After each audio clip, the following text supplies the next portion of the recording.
உன்னை காத்திடும் பலவானோ, விஷ சர்ப்பங்களும் சிங்க கூட்டங்களும் பயம் வேண்டாம். கைகளை உயர்த்தி என்றுரை செய்தவரை, என்றுரை செய்தவரை ஓடலாரதடரல. ஆமென். Thank you Holy Spirit. ஆமென் ஆமென் ஆமென். ஆண்டவர் வார்த்தை தந்து இயேசுவை குறித்து கேள்விப்பட்டு இயேசு மட்டும் இல்லப்பா, சீஷர்கள் போய் கை வச்சாலே விடுதலை நடக்குது. நேரம் வந்து பார்த்தா ஆமென், கர்த்தருக்கு மாத்திரம் மகிமை உண்டாவதாக. ஹல்லேலூயா. அந்த சீஷர்கள் தளர்ந்து இருக்கிறாங்க. சீஷர்கள் நினைச்சிருப்பாங்க ஒழுங்கா அவர் கூட மேல போயிருந்திருக்கலாம். ஆமென். பகல் ஃபுல்லா மினிஸ்ட்ரி, நைட்டு இயேசு போகிறான். நம்ம நினைக்கலாம் ஒருவேளை ஏன் இந்த பேதுரு யோவான் யாக்கோபு மட்டும் கூட்டிட்டு போற, அவங்க என்ன ஸ்பெஷலா அப்படின்னு. இல்லை, நீங்க நல்லா கவனிச்சிங்கன்னா இந்த 3 பேரும் அவர் கூட எங்கேயும் போறதுக்கு ரெடியா இருக்கிறாங்க. அதான் விஷயம். அவைலபிளா இருக்கிறவனுக்கு எப்பவுமே ஆப்பர்ச்சுனிட்டி கிடைச்சிட்டே இருக்கும். இதுதான் கிங்டம் உடைய பெரிய ஒரு காரியம். அவைலபிளா ஒருத்தங்க இருக்கிறாங்க அப்படின்னா யாரை அனுப்புவேன், யார் போவா, நான் இருக்கிறேன் ஆண்டவரே, வா நீ வா, அவ்வளவுதான். நீ யாரு, உங்க அப்பா பேர் என்ன, நீ எந்த சர்ச்சு, நீ எந்த பைபிள் காலேஜ், இப்படிலாம் அவர் கேட்க மாட்டார். அவைலபிளா இருக்கிறவனுக்கு, அவைலபிளா இருக்கிறவன் யார் தெரியுமா? அன்பு கூறுகிறவன். ஹல்லேலூயா. நீ என்னிடத்தில் அன்பா இருக்கிறாயா, அவ்வளவுதான், எஸ் லார்ட் வா அப்படின்ட்டார். அவைலபிளா இருக்கிறவங்களுக்கு கிங்டம்ல வேலை இருந்துட்டே இருக்கும். ஆமா, பரலோக ராஜ்யத்துல ஏதாவது ஒண்ணு செய்யணும்னு நினைக்கிறீங்களா, அவைலபிளா இருங்க. அதனாலதான் ஏலி இல்ல, ஏலி வந்து சாமுவேல்ட்ட என்ன சொல்லுவா தெரியுமா? இனி அவர் ஏதாவது கூப்பிட்டா என்ன சொல்லணும் தெரியுமா? சொல்லும் அடியன். அவ்வளவுதான். அதன் அர்த்தம் நான் அவைலபிளா இருக்கிறேன் ஆண்டவரே. ஆமா, பையன் மேல பையனை பலிபீடத்துல படுக்க வச்சுட்டு கத்திய ஓங்கும் போது ஆபிரகாம் அப்படின்னு சொல்ல, சொல்லுங்க இப்படியா சொன்னாரு? இல்ல, அடியே அப்படின்ட்டாரு. என்னங்க நீங்க பண்ணதையும் பண்ணிட்டு கத்திய ஓங்கினதுக்கு அப்புறம் ஆபிரகாம் சாராள்னு கூப்பிட்டு இருக்கிறார். இல்ல அடியன், அவன் ரெடி. எந்த சிச்சுவேஷன்ல இருந்துட்டு ரெடி. எஸ் எஸ், அவ்வளவுதான். ஆமென். ஆண்டவர் பாரு, இந்த 3 பேரை கூட்டிட்டு போறார். மற்ற சீஷர்கள் நினைச்சிருப்பாங்க, எப்பா பேதுரு நினைச்சிருப்பார் ஒழுங்கு அங்க வந்து தூங்கி இருக்கலாம்ல. சில அப்படிதான், நம்ம சர்ச்சில் போய் தூங்குவோம், எதுக்கு வீட்டுல தூங்கிட்டு இருக்கிறீங்க? ஏன்னா பேதுரு யோவான் யாக்கோபு அங்க போய் என்னதான் பண்ணிட்டு இருந்தாங்க? அங்க வந்து தூங்கிட்டு இருக்கலாம். தெரியுமா என்ன கனவு தெரியுமா? அவ்வளோ அப்படி இருக்கும். அப்படி மகிமை அப்படி இரு. திடீர்னு பார்த்தா எலியா வந்தாரு. ஆமா, நீ கீழே இருந்து பார்த்து உனக்கு தூங்க, உனக்கு ஃபுல்லா பேயோட கிடந்து. வீட்டுல இருந்து தூங்குனா கெட்ட சொப்பனம், சர்ச்சில் வந்து தூங்குனா நல்ல சொப்பனம். இங்க பாரு எவ்வளவு போராட்டம் இருக்கு. நீ அங்க வந்தேன்னா ஒழுங்கு அங்க வந்து சில பாக்குறாங்க, என்ன தீர்க்க தரிசனமா வருது. கரெக்ட் தானே? ஆமே. இங்கெல்லாம் தளர்ந்து நிக்கிறாங்க, சீஷர்கள்லாம் தளர்ந்து நிக்கிறாங்க. ஆண்டவரே எங்களை காப்பாத்துங்க ஆண்டவரே. இவரால இவன் நம்ம பல காரியங்கள் எதிர்பார்த்து வரும். எதிர்பார்த்து வரும். ஹல்லேலூயா. சீஷர்கள் தண்டு வலிக்கிறதுல வருத்தப்படுகிறதை இயேசு கண்டு என்றிருக்கு. இயேசு இவங்களை தனியா அனுப்பி விட்டதே எதுக்கு தெரியுமா? பிதா கிட்ட பேசுறதுக்கு. பிதா இயேசுவை பார்க்கிறார், இயேசு சீஷர்களை பார்க்கிறார். அந்த பார்வை எப்படி பாஸ் ஆகுது பாருங்க. பிதா வந்து இயேசு அப்படி பார்த்துட்டு இருக்கும் போது இயேசு வேற எங்கேயோ பார்த்துட்டு இருக்கிறார். ஆமே. அந்த பார்வை ஆண்டவருடைய அன்பை பாருங்க. யோவான் சுவிசேஷத்துல இருக்கும், அவங்க 3-4 மைல் தண்டு வலித்து போனாங்க.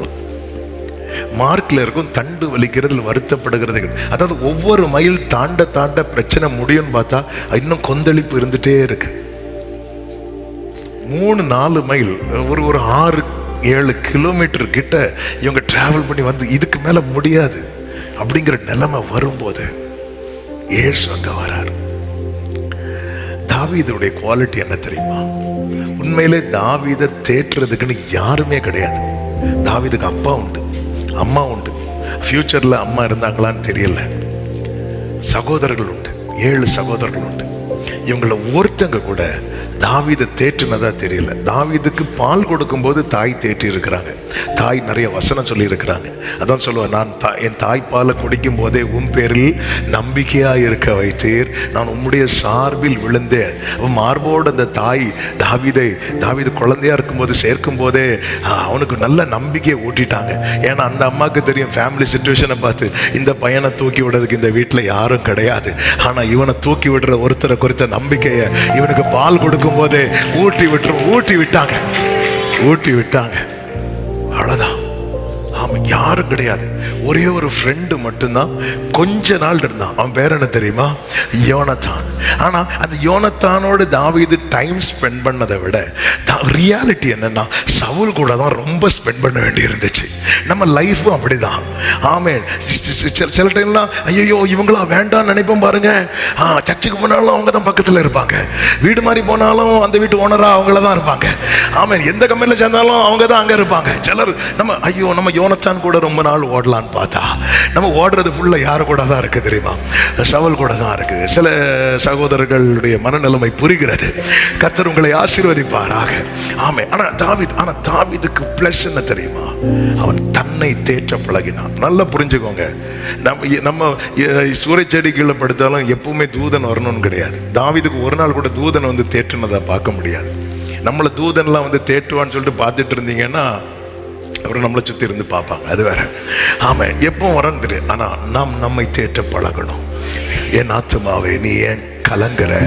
அவர் தானே நீயா அவர் குப்பியிலிருந்து சிந்தும் போது நீ தலையை கொடுத்தியா? இல்ல, ஆட்டு தொழுவத்தில் இருக்கிற உன்னை கண்டுபிடித்து தெரிந்தெடுத்து சிங்கத்தின் வாய்க்கும் கரடியின் கைக்கும் கோலியாத்தின் பட்டயத்துக்கும் சவுலின் ஈட்டிக்கும் உன்னை தப்புவித்து அபிஷேகித்தது உன்னை என்றென்றைக்கு சிறுமைப்பட்டு போவதற்கல்ல, சில காரியங்கள் நடக்காமல் போகிறதை குறித்து தளராதே. இதோ நாட்கள் வருகிறது. ஆமென். நிச்சயமாக முடிவு உண்டு. உன் நம்பிக்கை. ஆமென். சொல்லுங்க பார்க்கலாம்.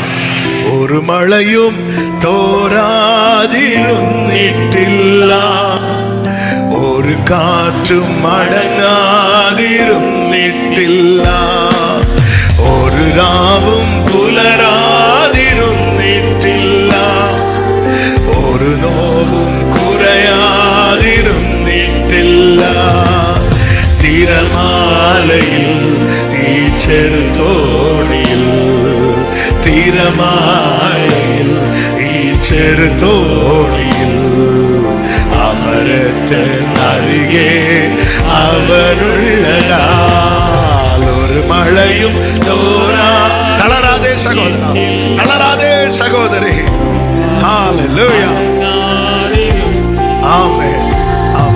3-4 மைல் இதுக்கு மேல முடியாதுன்னதும் இயேசு எதை ஸ்டாப் பண்ணிட்டு வரார் தெரியுமா?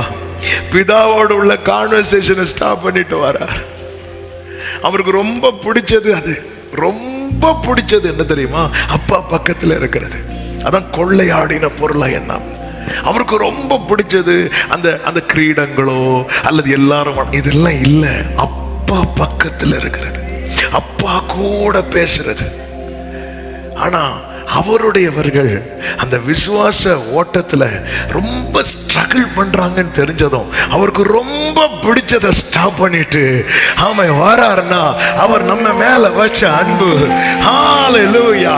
என் ஆண்டவர் என் மேல வச்ச அன்பு பெருசுன்னு சொல்றவங்க வலது கரத்தை உயர்த்தி சத்தமா ஆமென். ரொம்ப பிடிச்சதை விட்டுட்டு போக முடியுமாங்க? ரொம்ப பிடிச்சது அவருக்கு ரொம்ப பிடிக்கும், ரொம்ப பிடிக்கும். இந்த சாத்தா வந்து இதெல்லாம் எனக்கு கொடுக்கப்பட்டிருக்கும், இதெல்லாம் அவருக்கு ஒரு மேட்ரே கிடையாது. அவன் புத்தி இல்லாதவன், தந்திரம் உள்ளவன். ஆனா இவர்கிட்ட வந்து அதெல்லாம் கொண்டு தெளிவா அப்படின்ட்டு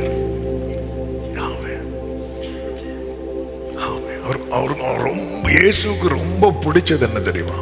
அந்த பிதா பக்கத்துல அவருக்கு அதுதான் அவர் சொல்ல, நீ ஏன் கூட இருப்ப அப்படின்னு. பரலோகத்துல நான் உன் கூட இருப்பேன்னு சொல்லல, நீ ஏன் கூட. ஏன்னா எனக்கு யார் ரொம்ப பிடிக்கும்? எனக்கு பிதாவையும் பிடிக்கும், எனக்கு இப்போ ஒன்னையும் பிடிக்கும். நான் 2 பேரையும் விட மாட்டேன். ஹல்லேலூயா. என்ன அன்புங்க.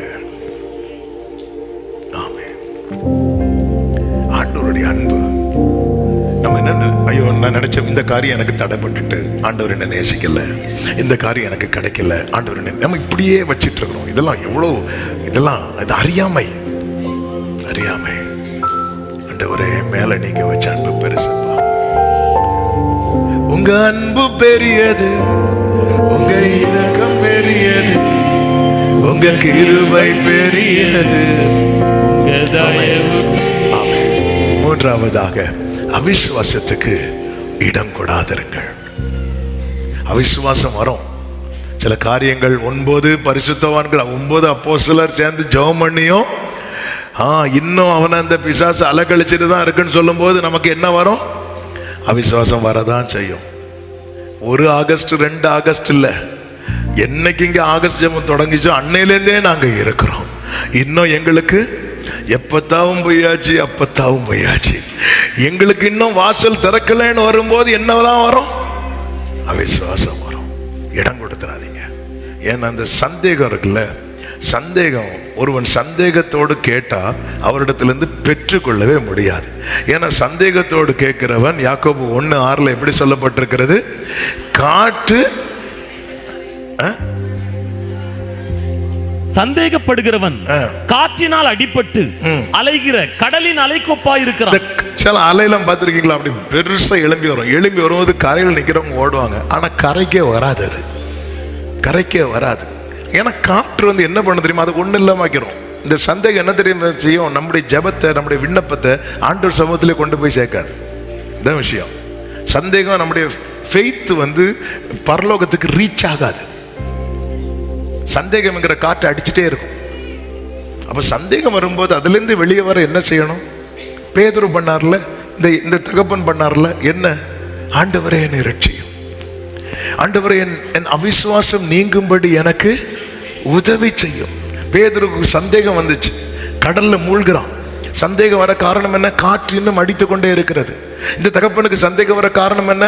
இங்க 9 பரிசுத்தவான்கள் ஜெபம் பண்ணதுக்கு அப்புறமும் பிள்ளைய பிசாசு அலக்கழிச்சிட்டு தான் இருக்கு. வீட்டுல அலக்கழிக்குது, ஓகே, சபையில அலக்கழிக்குதுன்னு சொல்லும் போது சந்தேகம் வருமா? வராதா? வரதான் செய்யும். சந்தேகம் வரதான் செய்யும். ஆண்டவர்கிட்ட கேட்கிற, ஆண்டவரே விசுவாசிக்கிறேன்ப்பா, ஆனா என் அவிசுவாசம் நீங்கும்படி எனக்கு உதவி செய்யும். இதுதான் கெஞ்சுகிறது. பைபிள்ல ஒரு வாசகம், இயேசு மலை உபதேசத்தை ஸ்டார்ட் பண்ணும் போது அவர் சொன்ன முதல் வேர்டு என்ன சொல்லுங்க பார்க்கலாம்? இயேசு மலை உபதேசத்துல ஃபர்ஸ்ட் வேர்டு என்ன? கரெக்ட். அது ரொம்ப எளிமையா சொல்றீங்க. ஆவியில் எளிமை உள்ளவர்கள், poor in spirit. poor in spiritனா என்ன தெரியுமா? பொதுவாக தேவை உள்ளவர்கள். எனக்கு எப்பவுமே அவருடைய ஒத்தாசை தேவை, எனக்கு எப்பவுமே அவருடைய உதவி தேவை. இந்த தேவை உள்ளவங்க எப்பவுமே பாருங்க இப்படிதான் நிற்பாங்க. ஜாபட ஏதாவது இருக்கா இப்படி கேட்பாங்க. வீட்டில் தேவை உள்ளவங்க இல்ல, அம்மா இப்படி இருக்கணும் ஆண்டவர்கிட்ட எப்பவுமே. அதுக்கு நான் ஆண்டவர்கிட்ட யா அப்படி இல்லை, எப்பவுமே எனக்கு அந்த சப்போர்ட் தேவை ஆண்டவர், எனக்கு எப்பவுமே உங்க உதவி தேவை ஆண்டவரே, எனக்கு எப்பவுமே அது தேவைப்பா, எனக்கு தேவை, இன்னும் தேவை இப்படி இருக்கணும் ஆண்டவர்கிட்ட. நம்ம கொஞ்சம் ஜெபம் பண்ணி கொஞ்சம் அப்படி வந்ததும் அவ்வளவுதான். இல்ல எப்பவுமே, அதாவது நம்மை சார்ந்து எதுவுமே நம்ம வைக்க கூடாது, அவரை சார்ந்து எல்லாத்தையும் வைக்கணும். இப்படிதான். அதான் எனக்கு அவர் தேவை ஆண்டவரே, எப்பவுமே அவர்கிட்ட எப்பவுமே. அதான் பாருங்க, இவன் பார்க்கறான், எனக்கு அவிசுவாசம் நீங்கும்படி செய்யும், ப்ளீஸ் கெஞ்சிடும். சந்தேகத்துக்கு இடம் கூடாது இருங்கள். 4, விசுவாசத்தில் நிலைத்திருங்கள். விசுவாசத்தில் நிலைத்திருக்க என்ன செய்யணும் தெரியுமா? இவன் பாருங்க, பையனை கூட்டிட்டு வரான், இன்னும் சுகம் கிடைக்கலன்னதும் அவன் திரும்பி போகாம இன்னும் ஆண்டவர் சமூகத்தில் இருக்கிறான் பாருங்க. 18 வருஷம் ஆகியும் கூன் மாறல, ஆனால் அவன் ஆண்டவர் சமூகத்தில் இருக்கிறான் பாருங்க. விசுவாசத்தில் நிலைத்திருங்கள். விசுவாசத்தில் நிலைத்திருக்க. சமூகத்தை விட்டு விலகிறாதீங்க, பின்வாங்கி போயிடாதீங்க. நடக்குதோ நடக்கலையோ, ஆண்டவர் சமூகத்துல உங்களுக்கு நம்பிக்கை இருக்கோ இல்லையோ, நீங்க தேவ சமூகத்தை விட்டு பிரியாம இருக்கிறீங்க தெரியுமா? கர்த்தர் உங்களை எந்த லிஸ்ட்ல வச்சிருப்பார் தெரியுமா? சீஷர்கள்லாம் ஃபுல் விசுவாசத்தோடயா இருந்தாங்க? இல்ல, ஆனா கூடவே இருந்தாங்க. இயேசு என்ன தெரியுமா சொல்லுவார்? என் கூட நிலைத்திருந்தவங்க நீங்க தான். அப்படிம்பார். அதனால நான் அங்க இருக்கும்போது உங்களுக்கு ஒரு ராஜ்யத்தை நான் ஏற்படுத்துறேன் அப்படின்னு. இங்க ஒருத்தனுக்கும் ஒரு நம்பிக்கை கிடையாது. ஆண்டவரை பார்த்து ஆவேசம்னு சொன்ன டீமாக்கும். ஆனா பேயெல்லாம் என்ன சொல்லிச்சு தெரியுமா? உன்னதமான தேவனுடைய குமாரனா. பேய் கரெக்டா சொல்லுது. ஆனா இந்த சீஷர்கள் ஆவேசம். சீஷர்கள் அவரை பார்த்து பேய்ங்குது, பேய் அவரை பார்த்து ஆமே. இப்படிப்பட்டவங்க ஆண்டவர் சொல்ல, என்னோடு கூட இருந்தவர்கள் நீங்க தான். எனக்கு நேரிட்ட உபத்திரவங்களில், எனக்கு போராட்டத்தில் என் கூட இருந்தீங்க பாருங்க, உங்களுக்கு நான் ஒரு ராஜ்யத்தை ஏற்படுத்துறேன். ஆமே. உடனே அதுல யார் பெரியவனா இருப்பான்? நம்ம ஆட்களை திருத்தவே முடியாது. ஆமே. இருந்துருங்க ஆண்டவர் சமூகத்துல. ஏதாவது நடந்துச்சா? இல்ல. அப்ப ஏன் போற? இப்படிதான் உலகம் கேட்கும். இல்ல இல்ல, நான் இருக்கிறேன். ஆமே. உனக்கு கொஞ்சம் பலன் இருந்தோம், நீ நாமத்தை மறுதலியாதபடியா திறந்த வாசலை. ஐந்தாவது ஒரு வார்த்தையை சொல்லி ஜெபிக்க விரும்புகிறேன். உன் விசுவாசம் பேசப்படும். இந்த வசனத்தை நல்லா கவனிங்க. இந்த 2 வசனத்தை வாசித்து அப்படியே ஜெபிக்கலாம். 9வது அதிகாரத்தின் 22, 23 வசனங்கள். இவனை கொல்லும்படிக்கு ஆண்டவர் கேட்கிறார், இவனுக்கு இது எவ்வளவு காலம் இருக்கிறது அப்படி சொல்லும் போது அவன் சொல்றான், சின்ன வயசுல இருந்தே இருக்குது. இவனை கொல்லும்படிக்கு அது அநேகம் தரம் தீயிலும் தண்ணீரிலும் தள்ளிற்று. நீர் ஏதாயிலும் செய்யக்கூடுமானால், நீங்க ஏதாவது செய்யக்கூடுமானால் எங்கள் மேல். இந்த வேட கவனிங்க, எங்கள் மேல். எங்கள் மேல்னா யார் மேலாம்? என் மேல, என் பையன். ஏன்னா பிள்ளைக்கு கஷ்டம், யாருக்கும் கஷ்டம். நல்ல கவனம்.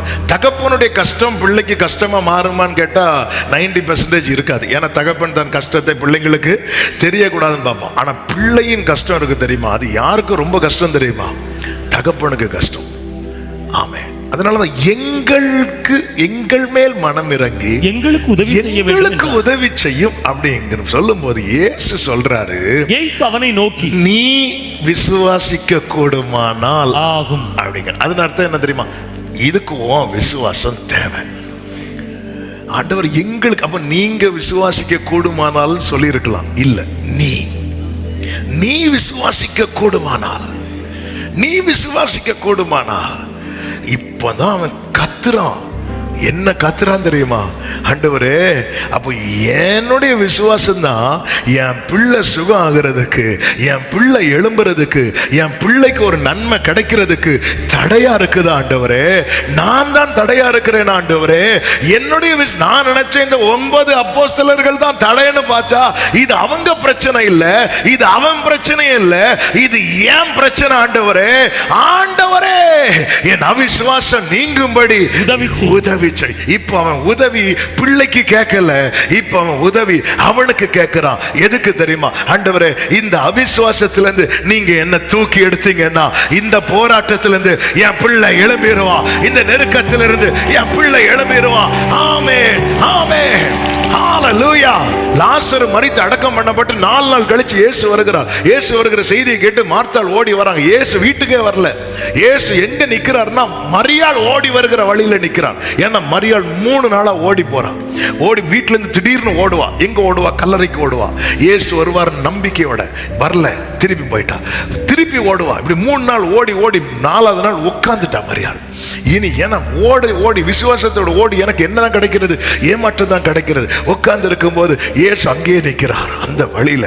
ஆமென், கர்த்தருக்கு மகிமை உண்டாவதாக. மார்த்தாள் வரும்போது மார்த்தாள் கேட்கிறான், ஆண்டவரே, நீங்க இருந்திருந்தா நடந்திருக்கும். ஆண்டவர் சொல்ற, நீ விசுவாசித்தா, நீ அது ஒரு பர்சன் கிட்ட அதை எதிர்பார்க்கிறா.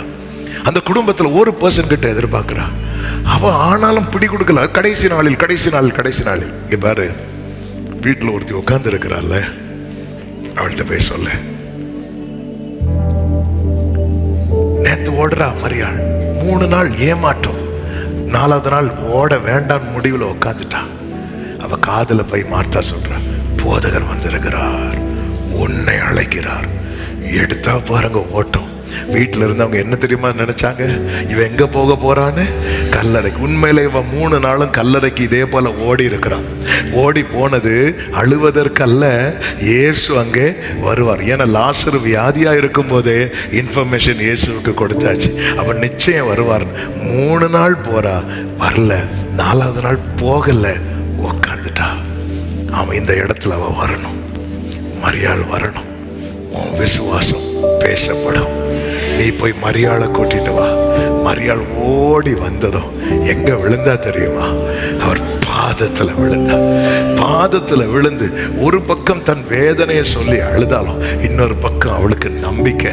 அவருடைய பாதம் வந்துட்டு இந்த இடத்துல அந்த பாதம் பட்டுட்டு, இந்த வேதனையில் அவருடைய பாதம் பட்டுட்டு 4 நாள் ஆயாலும் நாற்றம் வகிச்சாலும் கல்லற முன்பில் கர்த்தர் வரும். 3 நாள் ஓடி ஓடி ஏமாற்றத்தோடு நீ ஓடண்டான்னு சொல்லி உட்கார்ந்து இருக்கிறீங்களா? உன் விசுவாசம் வேணும். உன் தலைமுறையை தூக்கி எழுப்ப, விழுந்து போன கூடாரத்தை திரும்ப எடுக்க உன் விசுவாசம் தூக்கி எடுக்கப்படணும். ஆமென், ஆமென். மரித்து அடக்கம் பண்ணப்பட்டு 4 நாள் ஆகி அந்த சரீரம் அழுகி செத்து, ஆமென், செத்து அழுகி 4 நாள். அத நாருமே இல்லை இல்லை. ஆமென். சரீரம் நாரலாம், விசுவாசம் நாரக்கூடாது. ஹல்லேலூயா, ஆமென். ஏமாற்றம் 3 நாள் ஏமாற்றம் இருக்கும். அதுக்காக வாழ்க்கை ஃபுல்லா உன்னை ஏமாற்றத்திலே கொண்டு போயிருவேன் நினைச்சிட்டியா? ஆமென். நீ எழும்பு. இன்னைக்கு கர்த்தர் சொல்ற வார்த்தை இதுதான். உன் விசுவாசம் தேவை. உன் பிள்ளைய தூக்கி எடுக்க, உன் குடும்பத்தை கட்டி எழுப்ப.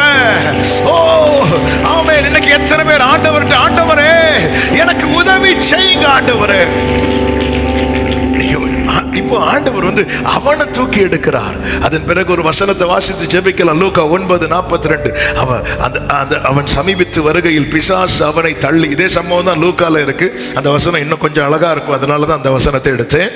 அவன் சமீபித்து வருகையில் பிசாசு அவனை கீழே தள்ளி அலைக்கழித்தது. இயேசு அந்த அசுத்தாவியை அதட்டி இளைஞனை குணமாக்கி அவன் தகப்பனிடத்தில். ஆமென். உங்க அவிசுவாசத்திலிருந்து, அந்த நம்பிக்கையற்ற நிலையிலிருந்து நீங்க எழுப்பிட்டீங்கன்னு வைங்களேன். ஆமென். நீங்க எதுக்காக பாரப்படுறீங்களோ அவன் லைஃப்ல என்ன செய்யணுமோ அதை செய்ய வேண்டியதை செஞ்சு அவன் அப்படியே அவன் கையில. ஆமென். இன்னைக்கு இந்த பகல் வேளையில ஆண்டவரே என்னை தூக்கி எடுங்க ஆண்டவரே. இந்த அவிசுவாசத்திலிருந்து நம்ம தூக்கி எடுங்கப்பா. இந்த நம்பிக்கையற்ற நிலையிலிருந்து தூக்கி எடுங்கப்பா. நான் நம்புறேன்ப்பா. 3 நாள் எனக்கு ஏமாற்றத்தை கொடுத்தது உண்மைதான். ஆனா 4வது நாளிலே அன்று எப்படி நீர் ஒரு மாற்றத்தை கொடுத்தீரோ, என் வாழ்க்கையில ஒரு மாற்றத்தை கொடுப்பீர் என நான் நம்பி இருக்கிறேன் ஆண்டவரே. எனக்கு கேட்கிற அன்பு சகோதரா சகோதரி, ஆமே, உங்க எதிர்காலத்துக்கு, உங்க தலைமுறைக்கு, ஆமே, உங்களுடைய ஒவ்வொரு காரியத்துக்கும் உங்களுடைய விசுவாசம் அவர் பார்க்கிறார். ஆண்டவர் சார், நீ விசுவாசிக்க கூடுமானால் ஆகும் அப்படிங்கிற. உன் பையன் விசுவாசிக்கணும் சொல்லல. இந்த இடத்துல இது டெஸ்ட், அவனுக்கான டெஸ்ட் இல்ல, உனக்கான டெஸ்ட். ஆண்டவரே நான் டவுன் ஆறேன்ப்பா. டவுன் ஆறீங்களா? கெஞ்சுங்க, என்னை தூக்கி எடுங்கப்பா. ஆமென்.